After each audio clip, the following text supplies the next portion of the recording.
Today I'm sitting down with an A-spectrum activist.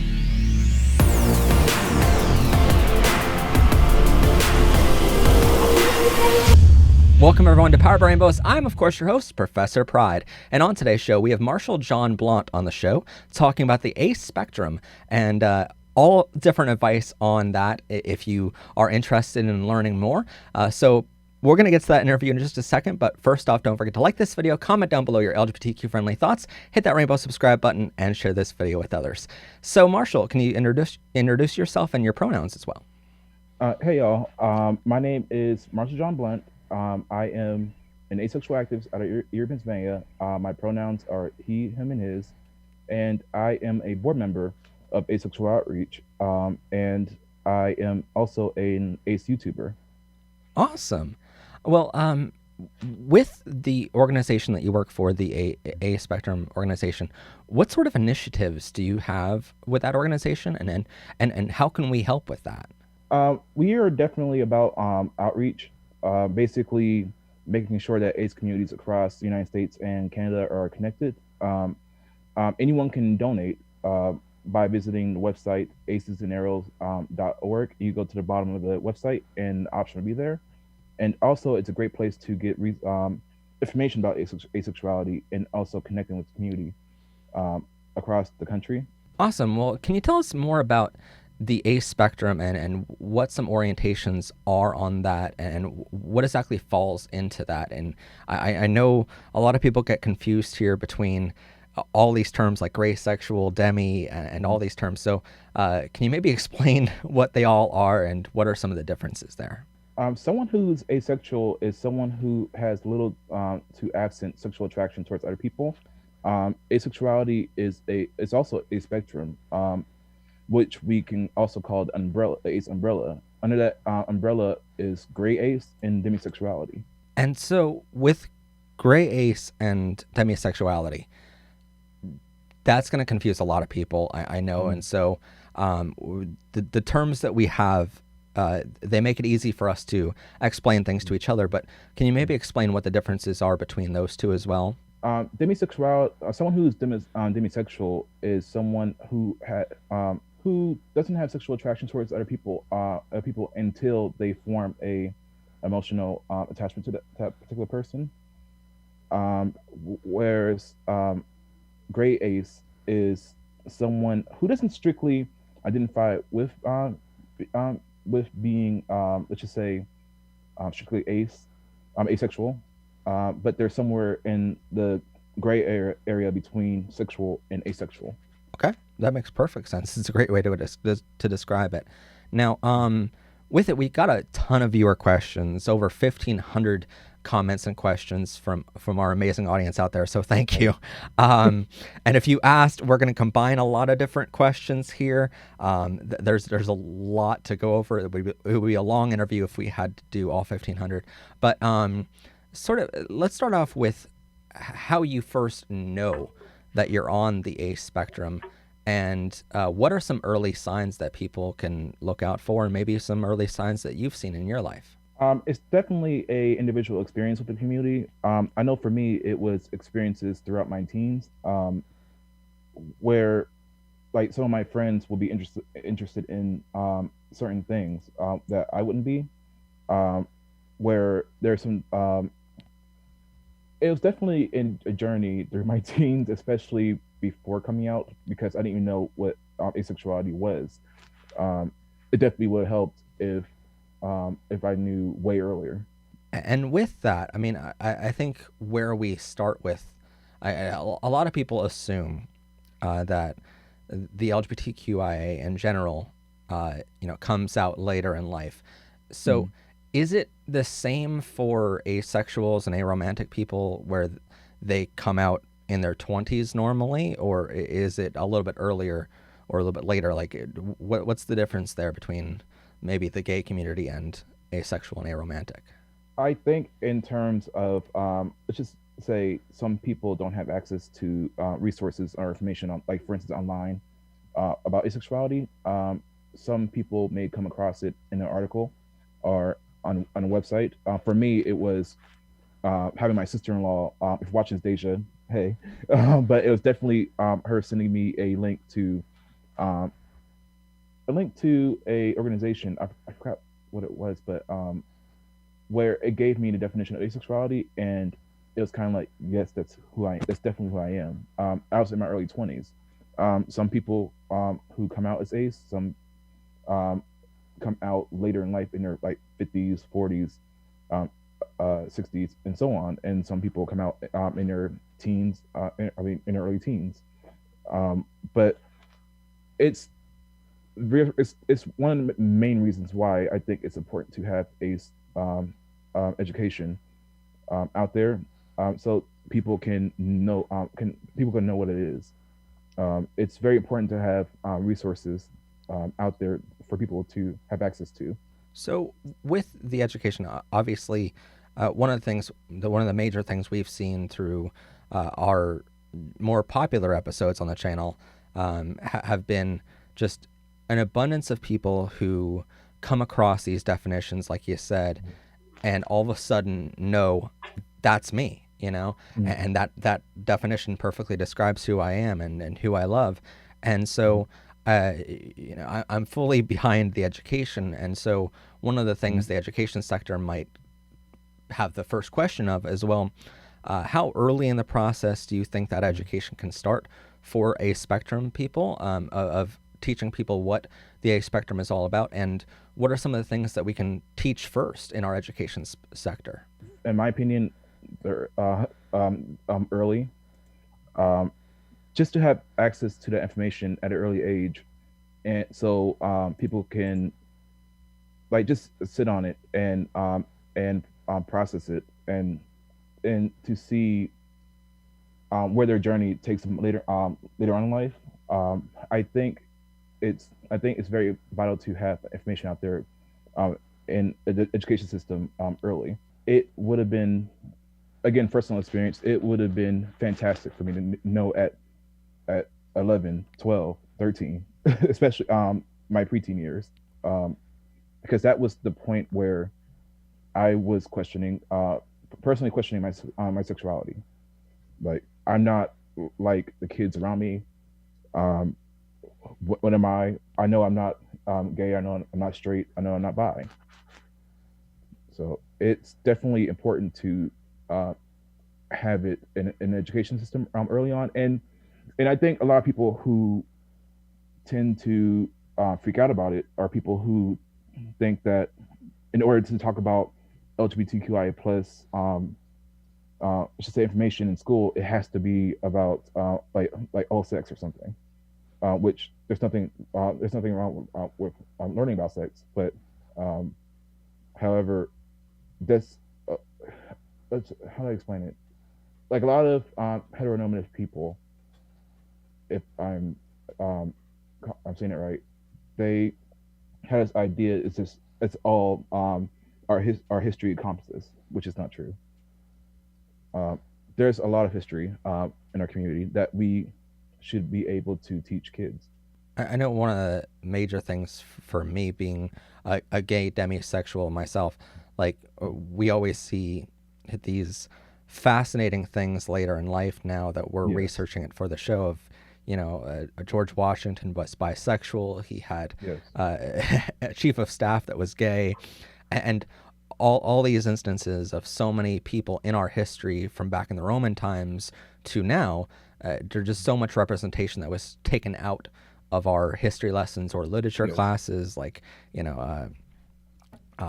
there's tons of authors that we can read, and not necessarily just in sex ed class.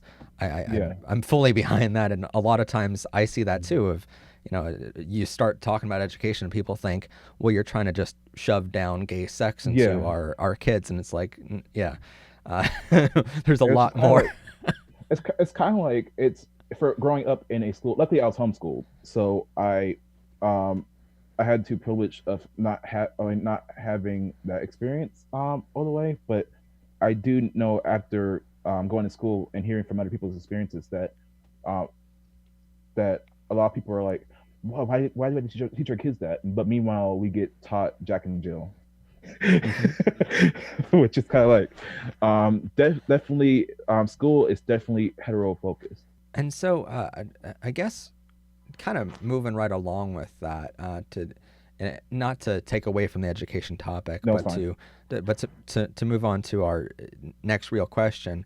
You know, with it, can you be a lesbian or gay and be on the A spectrum at the same time? Obviously, I know Mhm. the answer to this because I'm a gay demisexual, but Yes. can you be gay or a lesbian or even straight and also asexual or aromantic? Spoiler alert.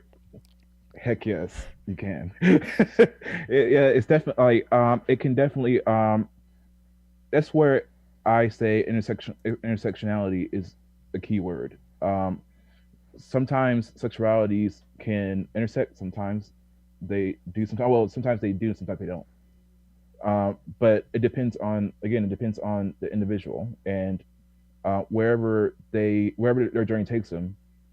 It's valid. Well, I mean, with it, I always refer to the seven spectrums of sexual Yes. orientation, and I think a lot of people when they're straight or if they're gay or Mm, whatever, they think because it was taught in school that it's all mm, about sex or that it's all about mm, sexuality.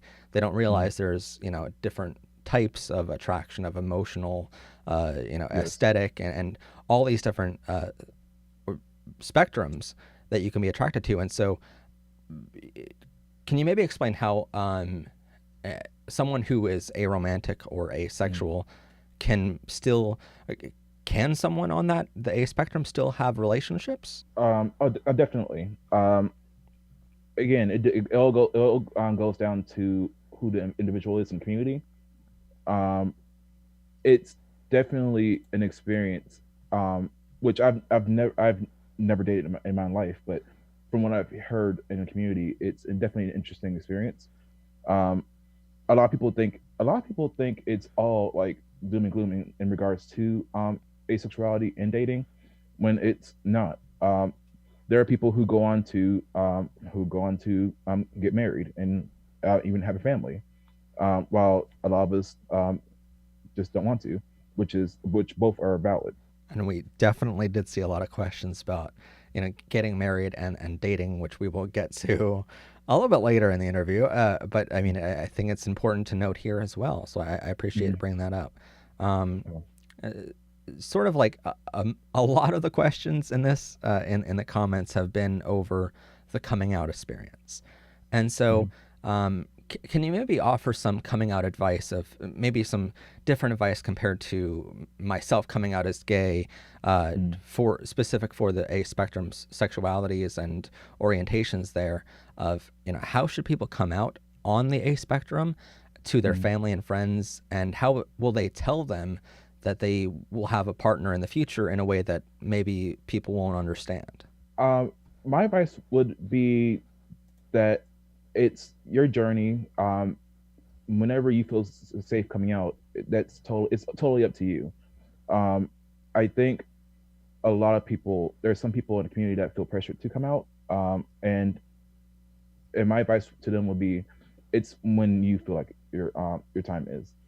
Um, there are resources such as Asexual Outreach and AVEN, which is the Asexual Visibility and Education Network, that you can reach out to on many social media sites or online on Google. So it's totally up to you when you come out, and it's not no one else. Like, I know a lot of people feel like, oh, I feel like I had to come out because everyone else is doing it. You don't have to do that. Especially for your safety, and number one, it's just like it's your book to write. It's no for no one else's to write. So um, yeah, that's essentially that's the advice I got uh, after I came out.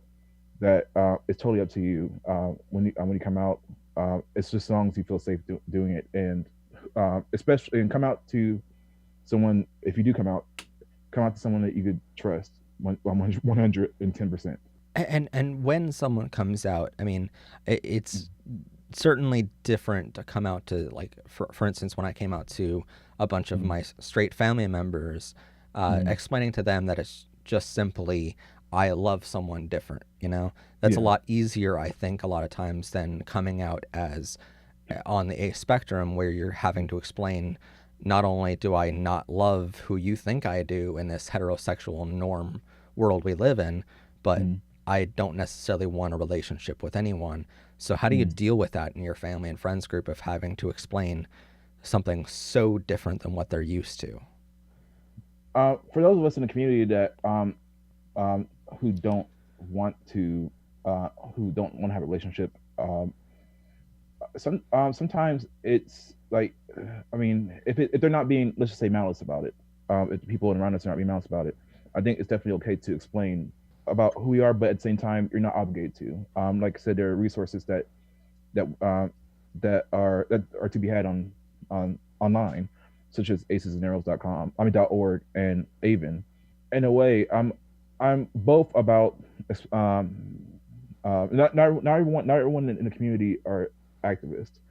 Number one, and number two, it's just you're not obligated to teach someone about the community. And again, that comes with, you have organizations online that have resources and information that you give to people who want to learn about it. I think that's really important, where you can come out to someone and Yeah, tell them, here's who I am. yeah, And if you have questions about that, go online and figure go it out online. Yeah, yourself, because I've already figured that out for myself. yeah. I think that's very important. So we're going to leave Mhm. links down below to all those websites you talked about, as well as, Marshall's channel as well. But with coming out, what are some assumptions people get when coming out on the ace spectrum, and how do we overcome those? A lot of the misconceptions I got, which they vary, widely in terms of responses from people. Some people are like, "Oh, cool! I want to know more." The type of thing. To literally asking me if I was a serial killer, which I'm like, I do make a killer pie, but but well, cake. But at the same time, it's just like, in order to, I think that in order to overcome those misconceptions is to provide education to those who don't know about us. Um, Hopefully, one day we can get rid of the gaslighting, um, but there's still a lot of work to be done in regards to um, the negative to somewhat neutral responses that people get when they come out as ace. I would highly recommend someone who, again, I've mentioned this, I think, a million times already in this interview, that it's always important to visit online ace organizations to get a breakdown of what asexuality is, because there's going to be times when you run into someone who is ace, and they're not they're not an activist, and there's some activists who are on break, which self-care is very important. But yeah, in order to combat misconceptions, it's definitely to provide education to those who don't know who we are. And one of the things that I've definitely learned a lot about recently with coming out as Demi is Mhm. just the online resources for me help me know that I'm not the only person who feels this way, and there are a Yes. lot of people out there. And with your organizations, you probably do a lot more research than we do Yeah. about how many people really are on the A spectrum out there. So, Hmm. uh, out of the research you've done, Hmm. what kind of numbers are you coming back with, of like how many people are on the A spectrum, percentage wise, maybe? It's been said for since the 1970s. I don't know if you know about the Kinsey scale, Yeah. where the number has always been 1%. There are estimates that it could be anywhere between 1 to 3% in that range of the general population. Wow. Um, but I know in the state of Pennsylvania alone, there's an estimated 128, possibly 128,000 plus ACE people in the Commonwealth of Pennsylvania. So it's definitely, we are in the early in the early mid stages of learning more about the more identities under the ACE umbrella, and basically break down those numbers. So that's Right? There's definitely more than I thought there were. yeah, there's right now it's like we're in the middle of breaking down the numbers of the amount of ACE people in the general public. There is definitely more to come in terms of knowing how many ACE people are in the general public. We do have there's actually an ACE census that's done every year. I mean, with those kind of numbers, it is great to see that there are that many, but it's also at the same time kind of disheartening to know that these are the kind of numbers that our lawmakers and our education system and so on are severely letting down. And Mhm. so it's great to know those numbers, but it's also it's a Yeah, give and take there, you know. yeah, and it's also to note that um, there are some people who don't see asexuality as in context of a sexual orientation, which asexuality isn't a sexual orientation of its own. But it's dangerous when people let's just say they come up with like a bill, but asexual people are not included in the language of that bill for protection. You leave out thousands, if not millions, of people um, from protection, and that's a very dangerous thing. All right, so sort of the next question our audience had was uh, trying to be friends with someone who is on the A spectrum. How do you be better at accepting a friend who is on the A spectrum so you can help them feel better about themselves around you? I say definitely putting in the effort of getting to know getting to know the community. Basically, listening to that friend who's asexual. It's very important to make sure that let's just say um, that you're not behind in the definition of asexuality. Where I've come across many situations where people were very like unintentionally aphobic in a sense where they're kind of like, oh, you can reproduce yourself. I'm kind of like, no, that's not how it works. Um, but um, but definitely putting in the work of knowing who we are as a community. So far in this interview, you've alluded to people who think that you're a mass murderer or that you can reproduce yourself. I mean, definitely the discrimination that you face as an A spectrum activist has been a lot different than what I, as a gay activist, have felt over the years. So, like, when we're talking about discrimination, like, what are some forms of discrimination beyond very unusual Yeah, slash QAnon level yeah, kind very of weird. conspiracies out there? That what are some discrimination things that you face that maybe we can help with, or we can educate ourselves on to better improve the overall community? I've been actually harassed at a bar before in regards to my sexuality. There are some people who make sexual remarks. Um, Basically, let's just say if I said I was asexual, I remember telling someone that, oh, I'm asexual, and someone was like, well, you haven't tried me yet, alluding to that I've not had sex with them to be sure that I'm asexual. Um, uh, I get actually a lot of those comments, especially first coming out before I was openly an activist. That's what actually pushed me into being an activist. Is the comments that I've gotten, and someone also telling me that I should visit a doctor and take a pill to get rid of it. It's an experience that is really that can push a lot of people back into the closet in asexuality. There's it just made me want to like fight um, and just to let people know that being asexual, there's nothing wrong being asexual. Um, you you're valid and you're badass. So it's kind of like, um, but with those experiences, it really showed me that there's a lot of work to be done in terms of making people more aware about asexuality and fighting aphobia. Harassment is a big thing towards ace people. ranging from experiences at a bar, out in public in general, and even on social media. There have been people, I've seen a comment where someone said that we should be rounded up and killed. So Wow. it's definitely a very interesting, like, a mixture of comments. And Uh, with that, like, I sort of feel compelled to ask: do you mm, feel the aphobia from the not just the straight community, but do you feel that coming from the LGBTQ as well, or is it strictly from the outside world? uh, I definitely get it from both from both sides. Um, the comments that I've gotten was at a LGBTQIA plus bar. Not to say, not to say that it's only from people not knowing about asexuality.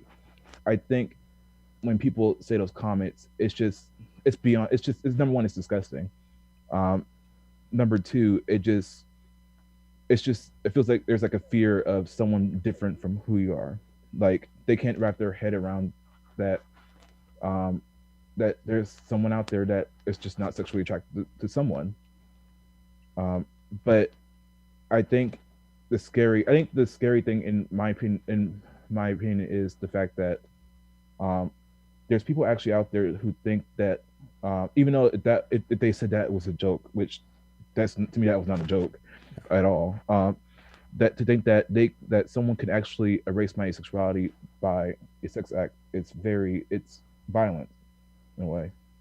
I feel the same way you do. Uh, it's one of those things where people that discriminate a lot of times put it off as, oh, that was just a joke, but Yeah. to me that's just as bad as saying the N word or Mhm. saying that someone like me is a faggot or something. It's Mhm. on the same level playing field. If it's not a joke when you say those kind of words, there's a No. clear difference there. Um, Yeah. and that sort of goes into, as we've seen in Pennsylvania, like I know these numbers go across the world as well, of like Mm. the Pennsylvania LGBTQ Needs Assessment Survey said, quote, compared to gay and lesbian respondents, bisexual, asexual, and demisexual respondents were more than twice as likely to report rarely or never feeling respected in their LGBTQ identity. And so, Mm. with the boots on the ground kind of work that you do, Mm. how do we go about solving that, especially in our own community where we should understand more than Mm. anyone how discrimination feels like? It's definitely continuing to doing the work harder. It's but also important to make sure that while you do the work, make sure that again self care is important. But I think it's definitely important to continue to provide information about asexuality and make sure more people learn about us. Um, it's exhausting to it's just exhausting to have people tell you rather to your face or over the internet that you don't exist, that who you are, you're just trying to be special, type of thing. It's just like I can't help with who I am. And number one, I wouldn't want to change who I am. Who I am is I think who I am is great. Um, but there's still a lot of work that needs to be done in terms of representation and awareness, asexual representation and awareness. We, for instance, even we lack representation on TV. Um, the the most prominent ace character that we had recently was on BoJack Horseman, on Todd on Chavez. Now that show's canceled, so we don't really have anyone to see on TV, or for someone to see us on TV, to see what, let's just say, one of us, our lives on TV. I think I'm asexual. Asexual what? Dynamo? Deviant? Harassment lawsuit waiting to happen? No, asexual, not sexual. Oh. I'm sure you think that's weird. Are you kidding? That's amazing. Sometimes I wish I was asexual. Maybe then I wouldn't have a strain of herpes. You have multiple Yeah, I know I have strains. multiple strains, but the joke only works with the A. It actually feels nice to finally say it out loud. I am an asexual person. I am asexual. That's great. And with like BoJack Horseman, I know that was put on by Netflix, who is Yeah. notoriously LGBTQIA friendly, Yeah. but not just. I think one of the things we miss a lot of times is that we need that representation elsewhere in TV and film on the major networks that are seen by everyone. And I think a lot of times, as activists, organizations like 1 Million Moms don't want a gay character in a commercial for 30 seconds, let alone anyone else on the spectrum of, and on the A spectrum, which is really on a different level, I think, than the rest of the community is. I mean, I think when we start talking about the LGBTQ, even on our show, we always call it the LGBTQ, but the IA plus, there's a lot of people that are included in that. And how do we overcome that specifically? Because I know we always say the alphabet mafia kind of jokes, but I mean, there's a lot of people that we're excluding there. And how can we get those in those spectrums just as much representation? And I think that's the work that you're kind of doing on your organizations and stuff with that. But how do we do that? I say if someone is doing like a future project on television, that they engage with the community. There are, like, our lives are just as complex as everyone else. We are a diverse community. We want to make sure that if we are on a show, that they get the definition right, number one, and number two, that it's just not. There's also a bit misconception that asexuality is a white thing. Obviously, that's not true over here,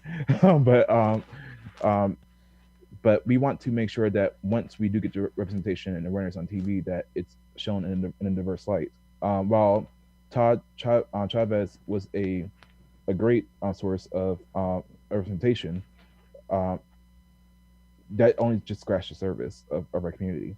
And also just to make sure that people who do the work, this also goes and ties into the rest of this comment, that they do the work with the community. They just don't do it on a hinge that they just want to have asexual character on TV and without knowing what asexuality is, which has been a conversation that's been happening sternly recently. In terms of, let's just say, someone who has done a video about asexuality, yet they don't know what asexuality is. They put it out there anyways, and they don't do nothing to fix that. That leaves me and other activists in the community a lot of work to do. We just want to, if you're going to put information about our community out there, if you're going to be an ally, at least do the work and also engage in the community, like what we're doing right now. Like, it's just vital to have engagement, to make sure that we are on the same page. Like, just not like doing something just to say you have the character on TV and just run with it. And if there's an issue with that character, listen to us, listen to the community. If something that we point out is wrong, listen to the community, and you do your work to fix it. But the worst case scenario is someone doing a show, which I don't know if you remember the episode of House, where it took place in 2012. It was a disaster. You know that close to 1% of the population identifies as asexual. I have a patient who's asexual. Is she a giant pool of algae? It's a valid sexual orientation. $100 says I can find a medical reason why she doesn't want to have sex. The show ends horrifically, where House wins the bet. He's right. You can cure this. You can cure this. That, even though it happened in 2012, is still haunting us in the 2020s. That is why it's key to push out and be vocal about our organizations, the information that the resources that we have, and it is also important for allies to listen. And I think that's one of the reasons why we're, reaching out and having you on rather than just talking about it on our own. Because, I mean, even for what we've seen very recently of, channels like Bisexual Real Talk, which I've seen your comments on, and it's like these people are horribly misrepresenting the overall spectrum and putting it out as a verified source, and it's not. So that's one of the main reasons why we want to get it right. And I think one of the main things our show is able to do is realize we're not experts on everything, so let's bring an expert on. Definitely. But like it's definitely sorry for interrupting, but it's very important. It's very important to have a conversation about that, because this person has not fixed anything. So that misinformation right now, the more it sits, the more it grows, and it's just more work to do. So it's kind of the next question our audience had was, how do you explain to your family or your friends or to anyone that you don't want a partner necessarily or to get married? Sometimes I think, depending on the family member and that friend, it's best to show them than it is to explain it.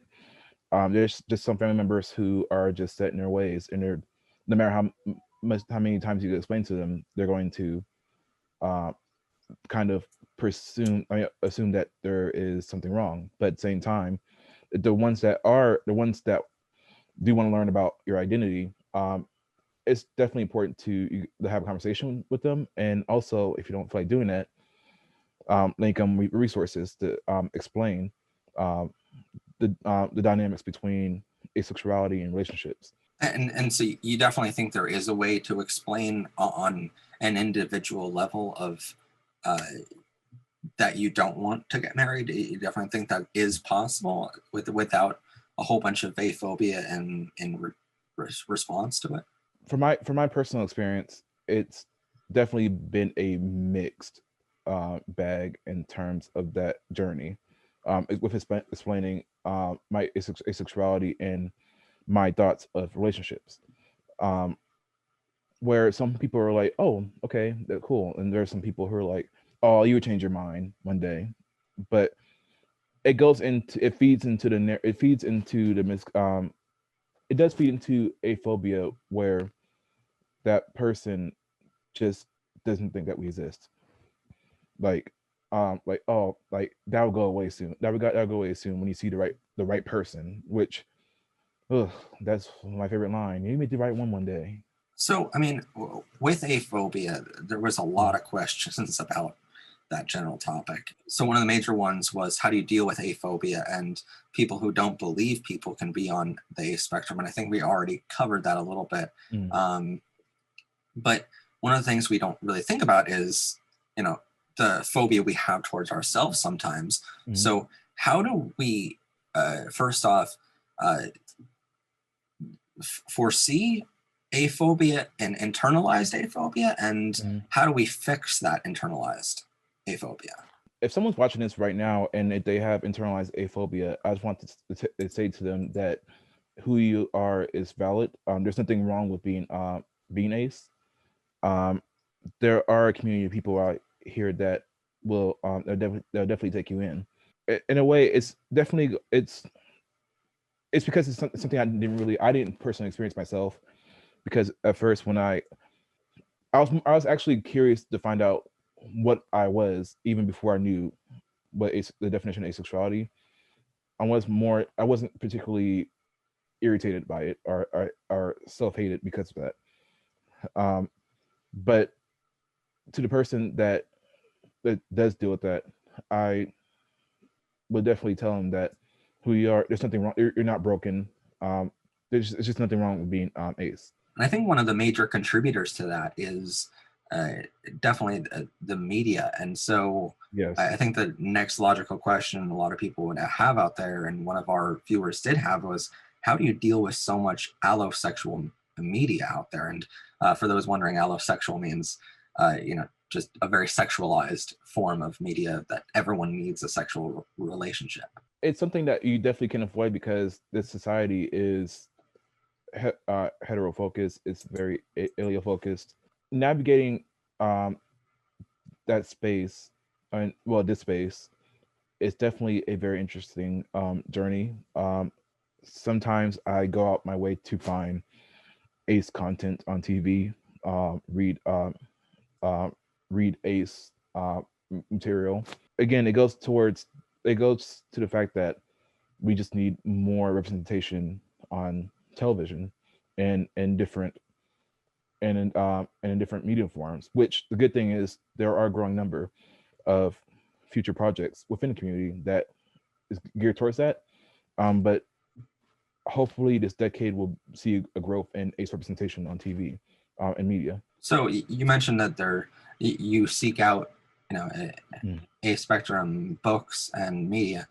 Could you give our audience out there that is looking for that some ideas of where to turn to for maybe books or radio shows or podcast or anything there that they can seek out if they're in that situation? I definitely seek out like YouTube channels, for instance, such as the Asexual Goddess. You can see Yasmin Binwal, who is a major ace activist. Again, watch reruns of this may sound funny, but watch reruns of BoJack Horseman. That alone was one of the most to me one of the more iconic television experiences I've had as an openly ace person. But there seems to be a growing number of people on YouTube that are making content who are ace, or who are on a spectrum. So that's definitely something that's very exciting and needed. Hopefully that continues. Well, there's a book called Let's Talk About Love. There's a book called Ace. Basically, what asexuality reveals about desire, society, and the meaning of sex. Those are great. Those are great books to read. It is a shame that, in order to find what you look like or what you how you love, you're the one that needs to do the hard work and try to find it instead of it just being shown to you. And I think that in the coming years we will get there, but it's taking a long time. I think one of the things we always look at as gay activists is the Stonewall riots. Of it definitely helped our cause, but we always ask, did those movements help the intersex and a spectrum people and even the trans people as much as it helped us? Do you feel that in ways too, or is that just like my complete research mind going crazy? I know it definitely kicked off, I think, a movement towards expressing and discovering more identities within the LGBTQIA+ community. A lot of ace history right now is being researched, but I do see Stonewall personally. I do see Stonewall, and a lot of people in the community see Stonewall as part of our history. But it definitely started off a movement to the point where we can where we could express ourselves in today's world. If it wasn't for that very moment. I think a lot of people with our previous questions here, asked this question, and to summarize their words here, sort of, why do so many people assume a romantic relationship is needed for happiness, and how do we overcome that assumption, especially? And that's definitely coming from an Allo-focused viewpoint, where some people think you have to be in a relationship when it's fine when you're not. Like, some people don't want one. I don't personally. I don't care to have one. But I think it comes from the misconception that in society that if you don't have anyone, that you're not happy, or you just be lonely. I kind of find it hard to be lonely with almost 8 billion people in the world. but that's a good point. Yeah. Yeah, definitely. It's just like it's just, you don't need another person to be fulfilled in life. But again, it comes in the form of, like, people have to educate themselves that there are people just different from you, and people are not going to view people are not going to view or experience attraction or romance like you do. And sort of one of our biggest viewers, if not the biggest viewer on the show, because he is in every episode, asked the question of how do you prove to other people that you are demisexual or gray sexual or in those spectrums as compared to the asexual and aromantic spectrums? How do you prove that to non-believers? This might sound very bad, but you don't have to prove a damn thing. Again, I mean, as an ace person, it's just like you get people who are like, oh, do you masturbate? The type of thing. Like they prove that, kind of like the say that if you do that, you don't like you're lying. But yeah, you don't need to prove anything to anyone. Who you are is who you are, and that's it. It's just like, um, unfortunately, you're gonna have people out there that are just not gonna like their mindset is set in stone, and just be unapologetically you, like Demi, gray ace, asexual, everyone on the ace under the ace umbrella is valid, and we don't need to explain anything to anyone. It's a great answer. I mean, I know for my coming out process, and the third time I came out recently, and that confused people of like, well, Matt, why did you come out a third time? And I'm like, it's okay to come out multiple times throughout your life, you know?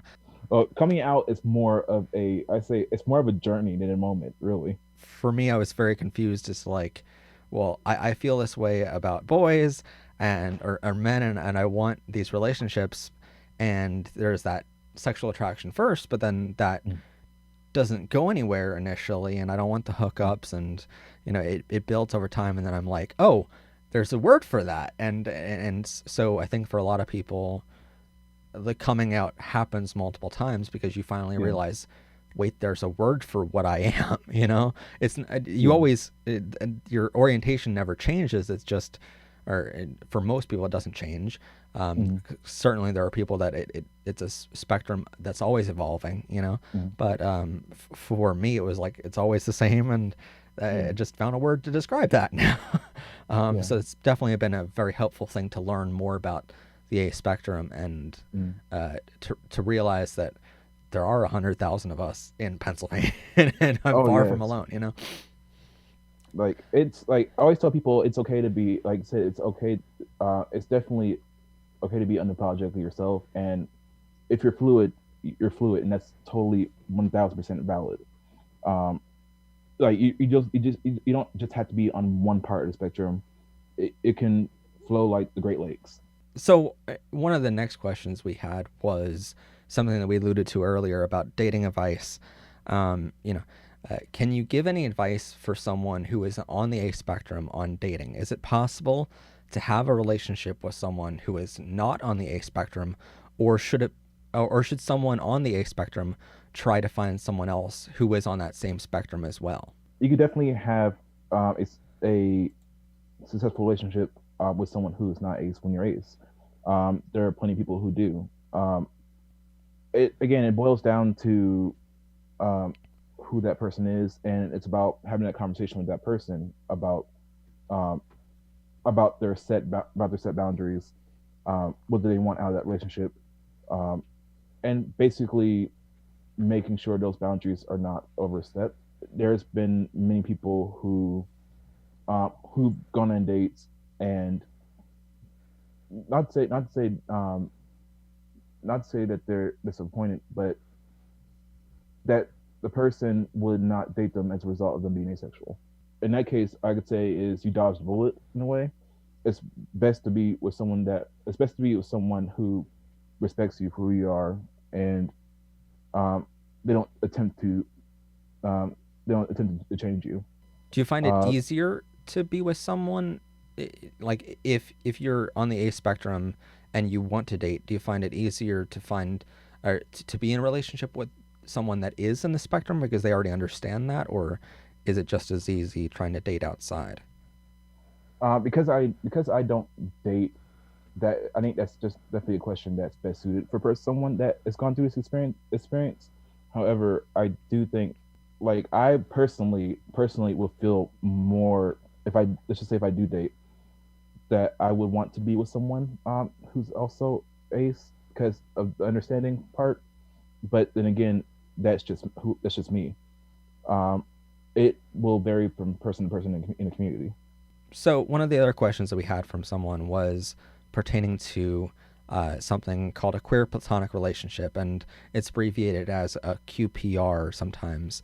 And a lot of people might be very, confused by that abbreviation or the term itself. And so I'm hoping maybe you can explain what that is and how you can go about discussing that you want one with your potential partner. Queer platonic relationships are, is to me, is somewhere between like a best friend and almost like a relationship. Well, it is a relationship, but like a partner, the type of thing. Um, but it's definitely something that you had to have a conversation with that person in regards to what that means to you and what would that mean to that person.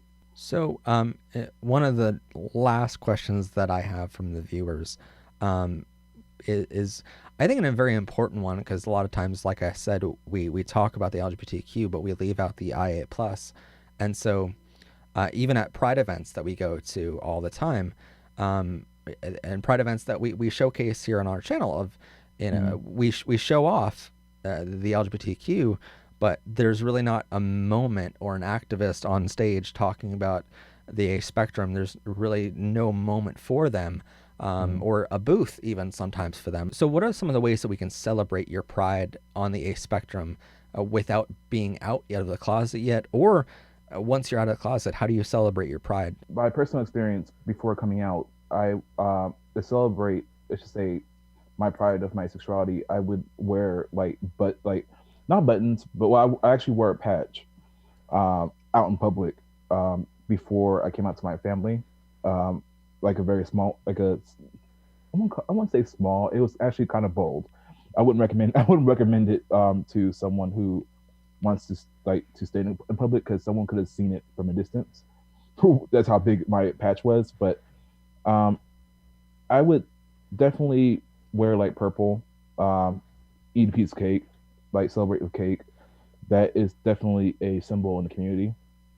That's how I celebrated moments of my identity before coming out. So I know a lot of times people see rainbow merchandise in stores, and first question that kind of pops to my mind is, does the rainbow represent the A spectrum as well as not just the lesbians and the trans community, but does it represent the A spectrum as well? And how can people go about finding specific merchandise or something for the A spectrum? There are ace people who rock the rainbow flags, that have one, that have rainbow themed items, and a lot of ace items are actually can be achieved online mainly. I've had in my local pride, I've had problems searching for ace themes. Like the ace pride flags were actually sold out, which could be a good thing because there's a lot of ace people there. Sold out in the first hour of pride when pride first started, but I would highly recommend going online for a lot of ace related items. Cafe Press is a good place to look for ace items and look human. I got 5 ace mugs, so that is definitely an activist move. Yeah. Only activists have more than one of anything. Yeah. Oh yes.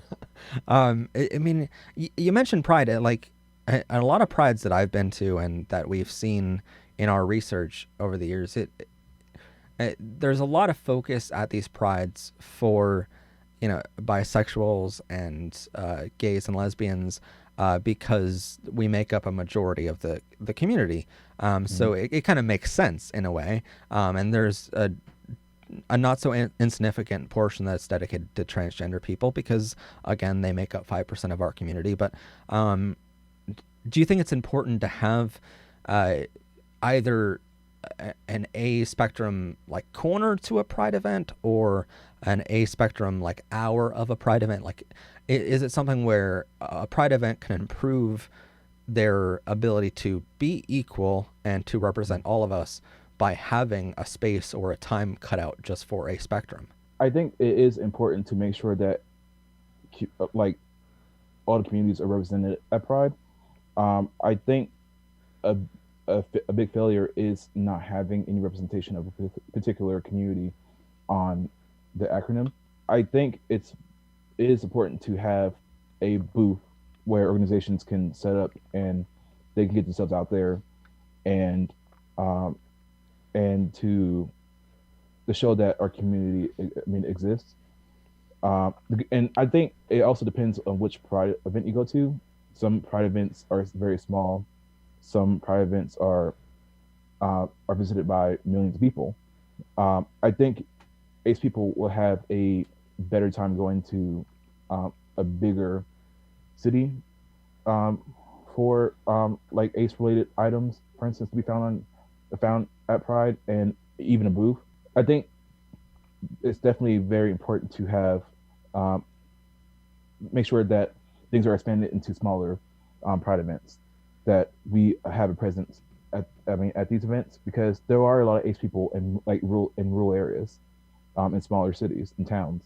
I mean, sort of one of the questions that came to mind when I initially started the interview here with you is, I mean, I noticed that you have a Black Lives Matter thing on your hat as well.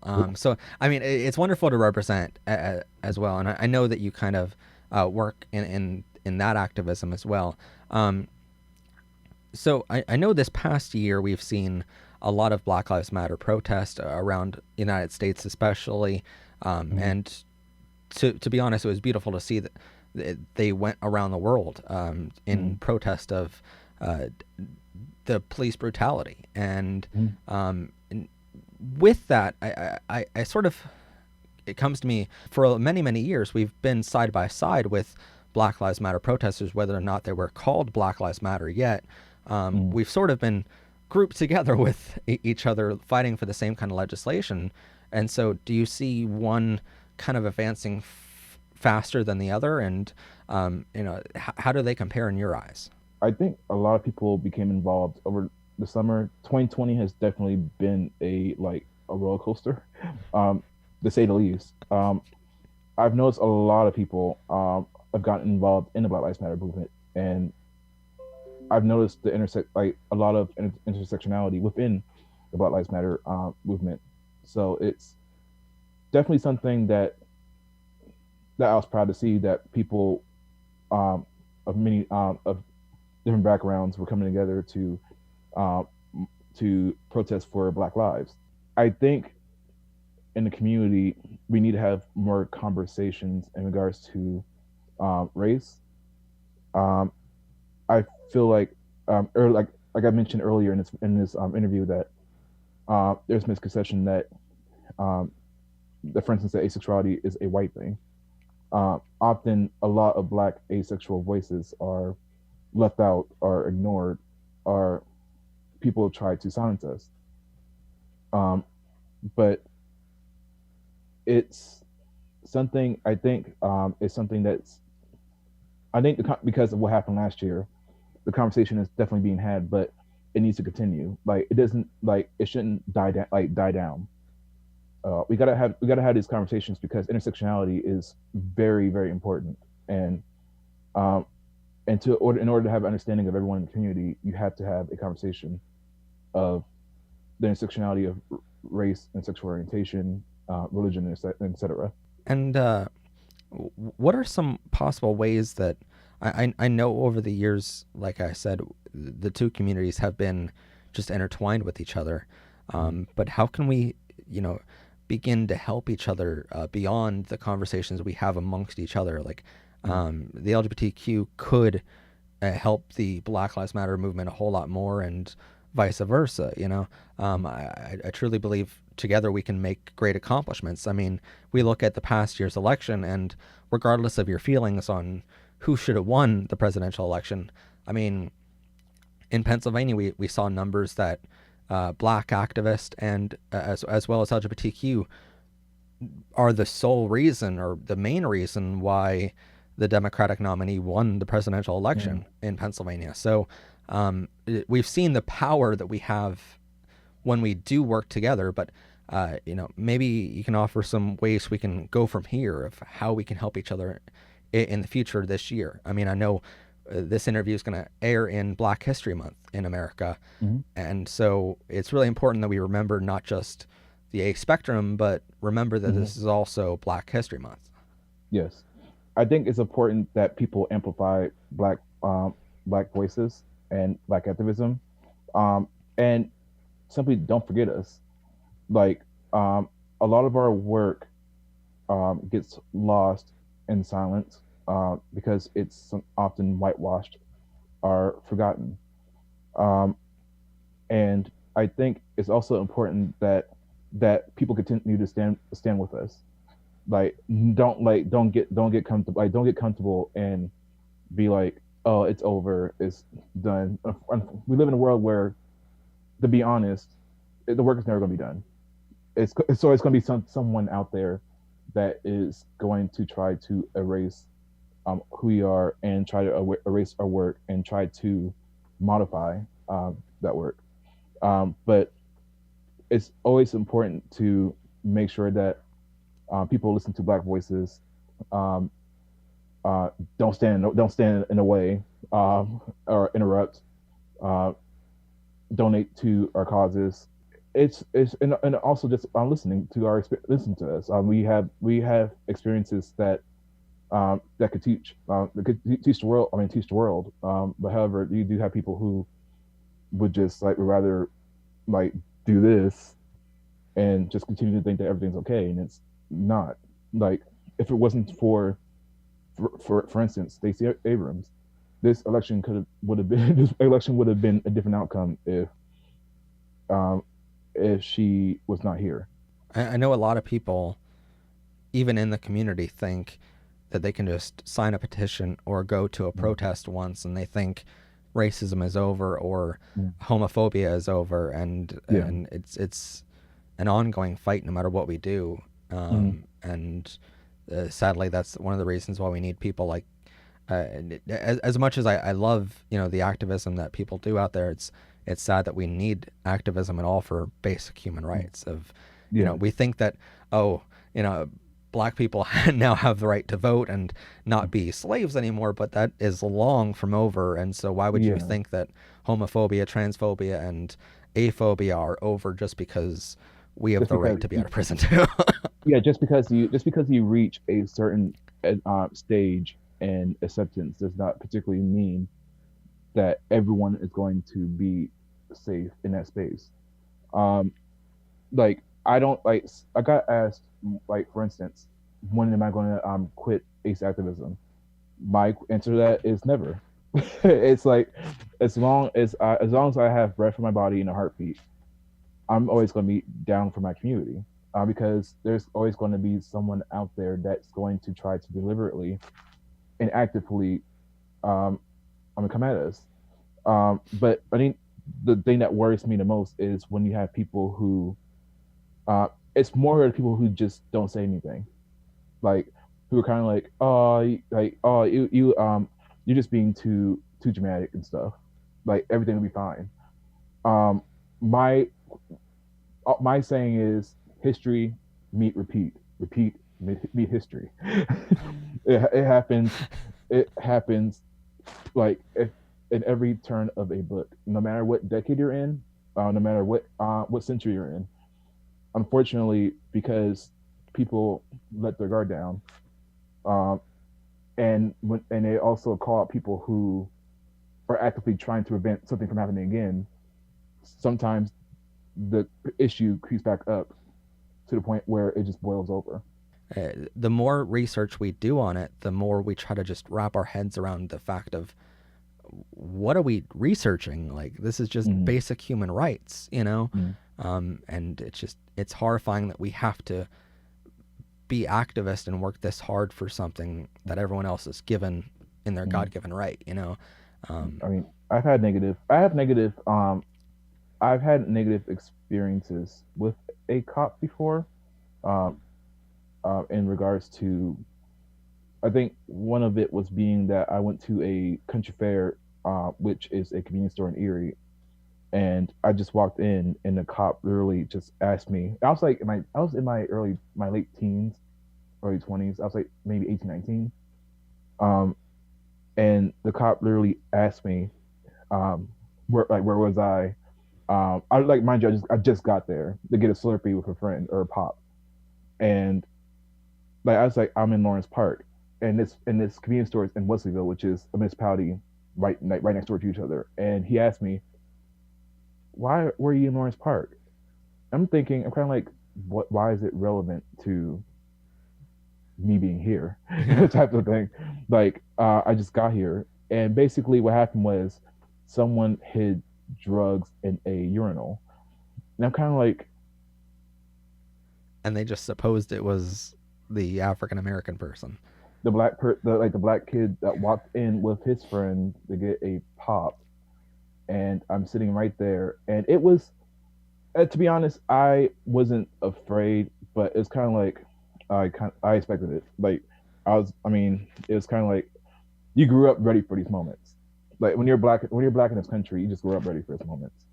Um, and that's something that my mom always taught me. If I ever went by myself, I was a basically a free range kid where I would go on my bike and I'll be gone as long as I checked in like every hour or so. I'll be allowed to go around the city on my bike. But I was always prepared for moments like that. But when that happened, it caught me off guard. It was kind of like, why would I hide something in a store that I'm going to sit down for an hour with a friend? And I kind of like, and he actually ran my records. What? Yeah. They actually I had to get my name and my name and my address, What? and they found nothing. I was just an innocent kid trying to get a pop with a friend after we were walking around our our our town, and that happened, and it stuck with me. Like I really like that's when the first time where I didn't fear at the moment, but I'm always skeptical about um, cops in my presence. Even like I know I didn't do anything wrong or anything, but you still get a unease around them. I think one of the and certainly you can comment on this, is one of the biggest problems we have in America, it is not just the whole all lives matter kind of Yeah. rhetoric, but this whole assumption that, oh, I'm not racist because I don't see color. And the way I look at it, and probably you have a different outlet on this, is Like when we say that we don't see color, it's disconcerting because obviously you see color, and obviously we should recognize the fact that African Americans are treated much differently. You had to have training as a young kid of how to deal with this, whereas I never had that. And so when we say I don't see color, it's kind of like, well, you should you should see that there's a difference. It's just It solving the doesn't difference. offend me. It doesn't offend me when someone says I'm black and my skin is brown. Like it's not. Like I don't. It's number one. It offends me when someone says they're colorblind, because number one, there are actually people who are colorblind, and they have to deal with they have to deal with what they have to deal with. So it kind of it erases their experiences when people say that in regards to race. Um, there are people who are dying to see a sunset, but they can't because they really can't see color.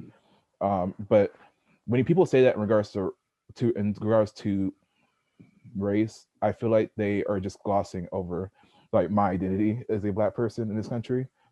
It's kind of like I don't mind you seeing. It doesn't offend me that you see color. It's just like, how come you don't want to? Often people don't want to have conversation in regards to race because they're uncomfortable about it, or they have to confront what they have experienced of what they've done in their past in regards to the conversation. Like it's like the same people who try to. I've seen many videos of it, and I've experienced people saying that to my face, and it's to the point where I wanted to scream at them.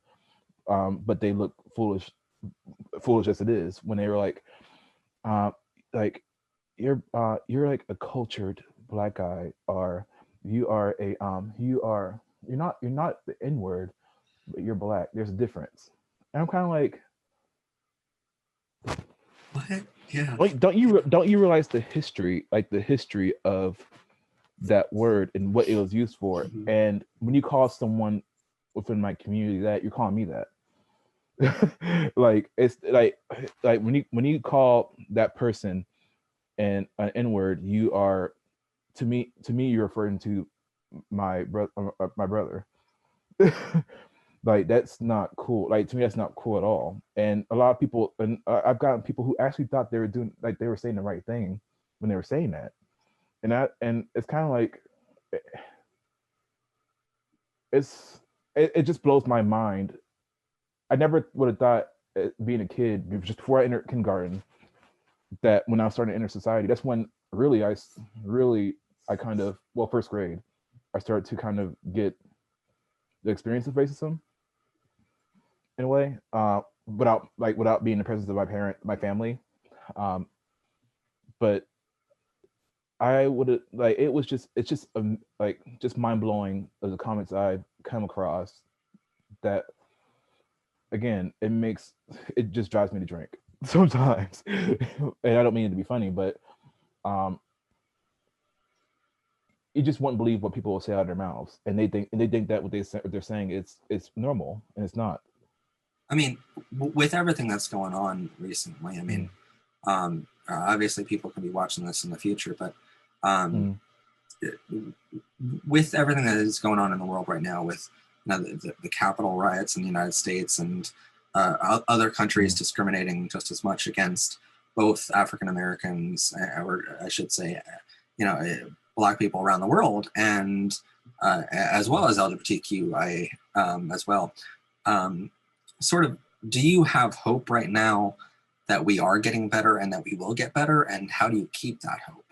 I say, because of the conversations that we're having, I think the good thing is people are talking about it. People are not ignoring it. I know I'll probably get in trouble for saying this, but I know a lot of Republicans want to move on. But how can you move on from a potential coup of a country?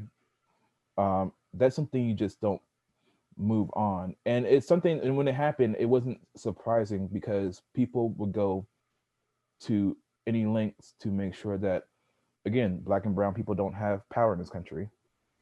They would go to a lot of racist people would do anything.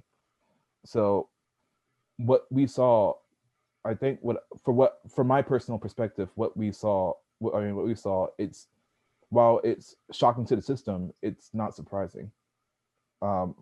Because when you have someone that spent years emboldening people to do hateful things, it's kind of like, what did you expect? And also, this is the terror. The terror that we saw is something that Black communities throughout the decades and centuries has experienced in this country, like angry mobs.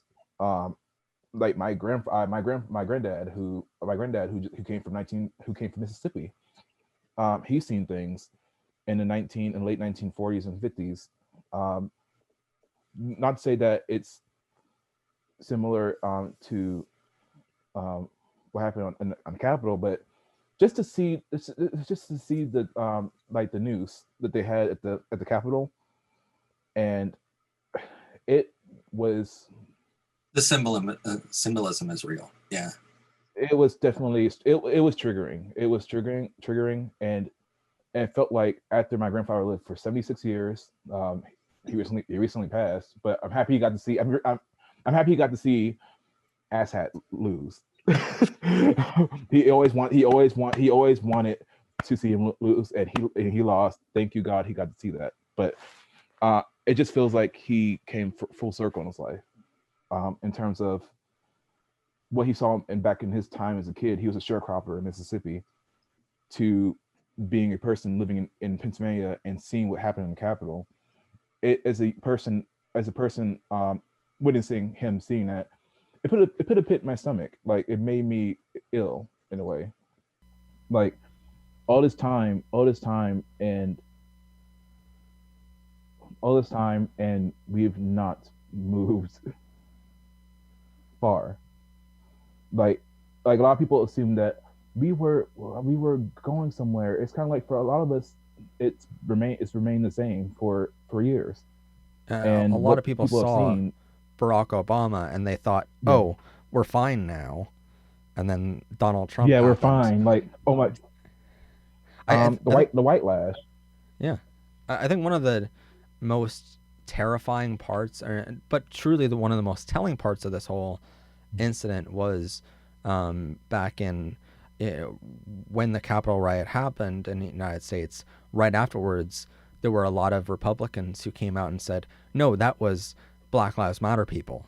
And it's like, no, they weren't even there, don't blame everything on black people, basically, and it truly showed us how many racist people we have in this country.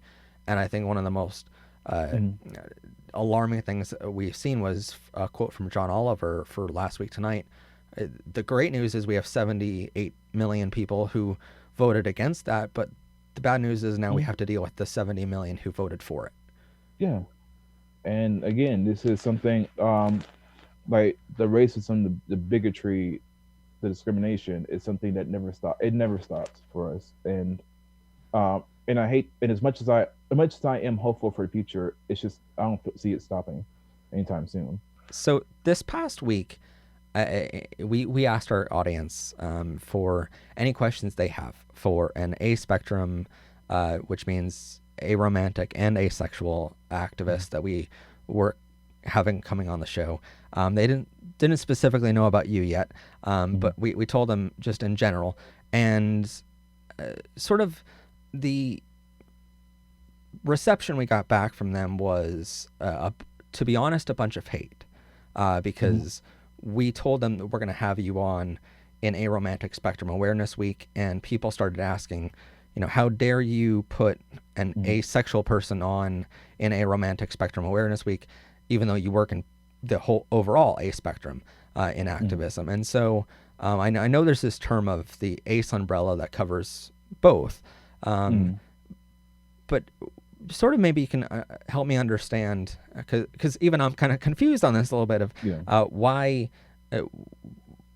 why is it such a sensitive issue to combine aromantic and asexual together in the same sentence, and how do we do better in the future? My answer to that would be, like, personally, like, I'm both aromantic and asexual, but there are a lot of people who, there's a thing out there that people think that all ace people are aromantic and all aromantic people are ace. So, like, often they can intersect, like what I am. However, you can be ace and not aromantic, and aromantic and not ace. Yeah, that is something that is a interesting, because I never really experienced a phobia from someone who is aromantic. Yeah, I got very confused because people were saying that they didn't have enough representation for aromantic people, and after we explained to them that you're an aromantic and asexual activist, we got back this whole thing of that we should cancel the overall thing and we should apologize for giving aromantics representation, but from the same exact people in the same exact comment. They're saying we don't have enough representation. So I got very confused at this, and I started asking myself the question of, well, are we being too insensitive to the issue, and how do we get more sensitive to it, and what do we do to improve here, to let our audience know, like, that yes, we do understand they're different, and we're not trying to combine them like everyone else is, but it's just a situation of timing of we wanted to do this interview now instead of waiting until October until a spectrum or a sexual awareness week, Yeah, it's like I'm aromantic, so, like, well, besides being asexual, I'm aromantic, and yeah, it is a weird. I mean, it's definitely a weird thing because it's kind of like just because I'm asexual does not make me any less aromantic or anything. I am I mean, aromantic and asexual. overall, does the outside world, outside of those on the A spectrum, does the outside world combine the two so much that it's just overwhelming? I think a lot of people assume. I think a lot of people assume that all ace people are aromantic and all aromantic people are ace. So when they finally understand what one is, they assume Yeah. it goes across all 7 spectrums. Yeah, like there. I think people tend to forget that you have the romantic attraction, you have the sexual attraction, and sometimes they don't. Sometimes they don't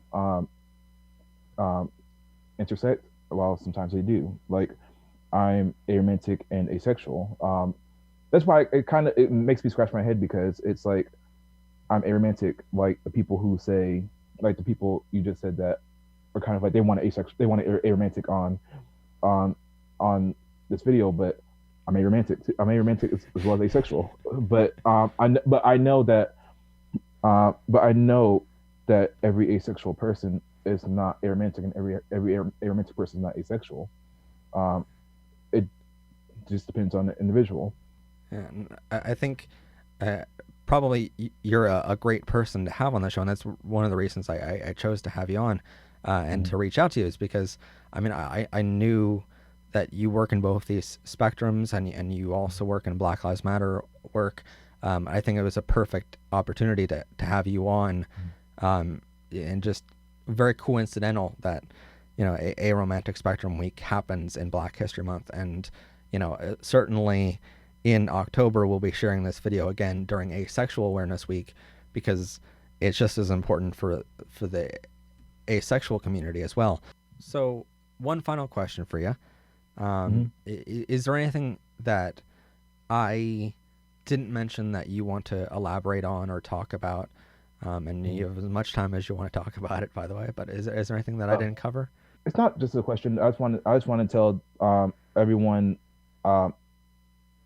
who is asexual, rather closeted, or out, that you are valid, that you are badass, that you are awesome, and don't be sorry for it. And to my fellow aromantic folks,